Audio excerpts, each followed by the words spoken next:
Well, hello, I'm back. Quite a bit's changed since the last video I put out. Still working on my camper build.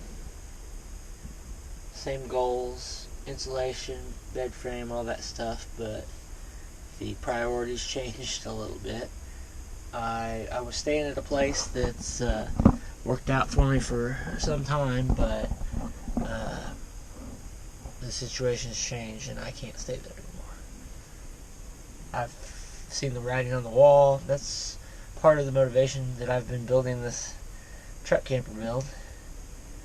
Rather than get my own place, I wanted to try to go out on the road. I just thought I'd have a little more time to prepare. But so in the last 2 weeks, since you've seen this previous episode, when I was trying to do my insulation, and I had to stop on the insulation.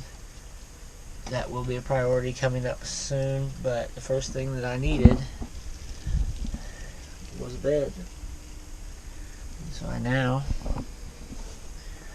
have a wooden bed frame, carpeted, not super well. I didn't have a long enough full piece of carpet. I just pieced some stuff together that I had, but yeah, this is the makings of my bed. I'm very happy with it. It's well, it's easiest to show you at the back, but the front edge looks just like the back. It goes all the way up against the front wall, and the whole thing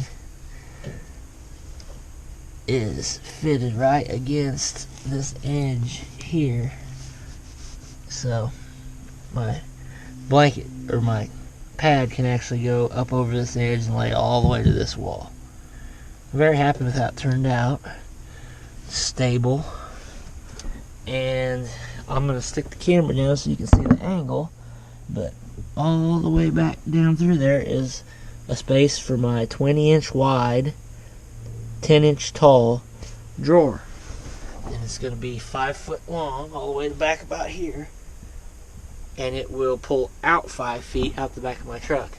And all of my tools, straps, electrical cord, all that types of stuff, work boots, things like that that I don't need to access while I'm in here or for working on stuff is all going to go under here. Those 2 totes up there are full of tools. Everything, those 2 totes are going to disappear as soon as I get this drawer built. And then that entire space up there will be rearranged, and I will start planning my build for clothes storage, food and water storage, potentially a sink, and whatever I'm going to have. So it'll start to get built in that corner. Maybe some kind of overhead shelf towards the front, but this will be a building it on the road adventure. So I welcome anybody to join me and follow along, like, subscribe to the channel. Maybe that can help me get something started and turn this into something. I really wish that I'd began recording the other day, but when things happened and I had to leave the other house, my brain went into survival mode. I gotta hurry up, I gotta get this bed built, I've got to do all these things, and recording it was low on my priority list. Now that I've had a few days to calm down, got a comfortable place to sleep. I do have friends that I'm staying at their houses, but they just don't have room in the houses. So, got electrical cord I plug in, got a heater, got fans, and it's quite comfortable. So now that I am a little bit relaxed, I can start thinking back, and I really should have recorded what I was doing because it would have made good content. I had to go to Lowe's parking lot, and I've got no saws or any way to cut wood or anything like that. I've got drills and screwdriver.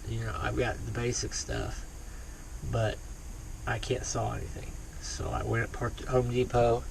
I bought a 4x8 sheet of wood, and I already had my measurements, and so then I took it back to the cutting section. I had them cut the 8-foot sheet down to 88 inches long, which is the length of this bed, and then I had them cut a sheet 29 inches wide, which is this top piece. I had them cut a sheet 10 inches wide, and then I kept the scrap. Made this piece, and I went back in, got a 1x10, or 1x12 actually, and had them cut it down to 10 inches, because if you buy a 1x10 at Home Depot, or no, Lowe's, it's only 9 1/4 wide. I don't know why. Not a carpenter. Never knew that before. But I had to buy a 1x12 and had them cut down to the right size for that other piece. And then I screwed all this together and countersunk it all, drilled it, screwed it together, and did all that in Home Depot parking lot. And probably would have been kind of a good thing to film. It could have made good content, but from now on, I'm going to try my best to document what is going on and try to finish this build out. Try to get the rest of my installation done, get the carpet done. I went with black, obviously, on the bed frame here, but I still plan on trying to go with the charcoal gray on the entire bottom of the cap. Maybe black window shades like that one. Maybe I'll switch that one to gray. I'm undecided. But big project with the bed today was carpeting it. Kind of going to take the night off, not do anything else. But I think tomorrow's project is going to be, I've got the rear window shade out of my truck just temporarily in here. It's again because I'm completely blocked on this side. I'm completely blocked on this side with shades now, which is great. No one can see in the front because I have a front window shade and side window shades that match this one. This is the rear one for the cab. But tomorrow I'll take more of this Reflectix material and make this rear window cover. And then I want to get some more foam. I started foaming this gap.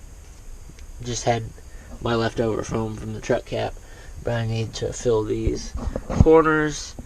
You can see the light leaking in there. I need to fill all that in because it's getting down to 40 degrees this week in the evenings, and it's quite cold. That heater does a good job keeping up. It'll actually run you out of here, but the problem is that its swing in temperature where it kicks on and off is so dramatic, and I need to try to seal this up better and see if it's better. Last night I found the spot where 71 degrees it'll kick off, but it has to get all the way down to 64 degrees before it kicks back on. So it's 64 degrees, and then 72 degrees, and then 63 degrees, and then 71 degrees. And it's kind of a bit much. So we'll see how that does when it's sealed. But so far, Vornado space heater, sufficient for this amount of space. But the temperature regulation, I guess you would call it, on that thing is not good. Well, I'm going to wrap it up for today. I think it's time to head into town, get some dinner, and then come back out, maybe have a little fire for the evening. So we'll catch you on the next video, and thanks for checking back.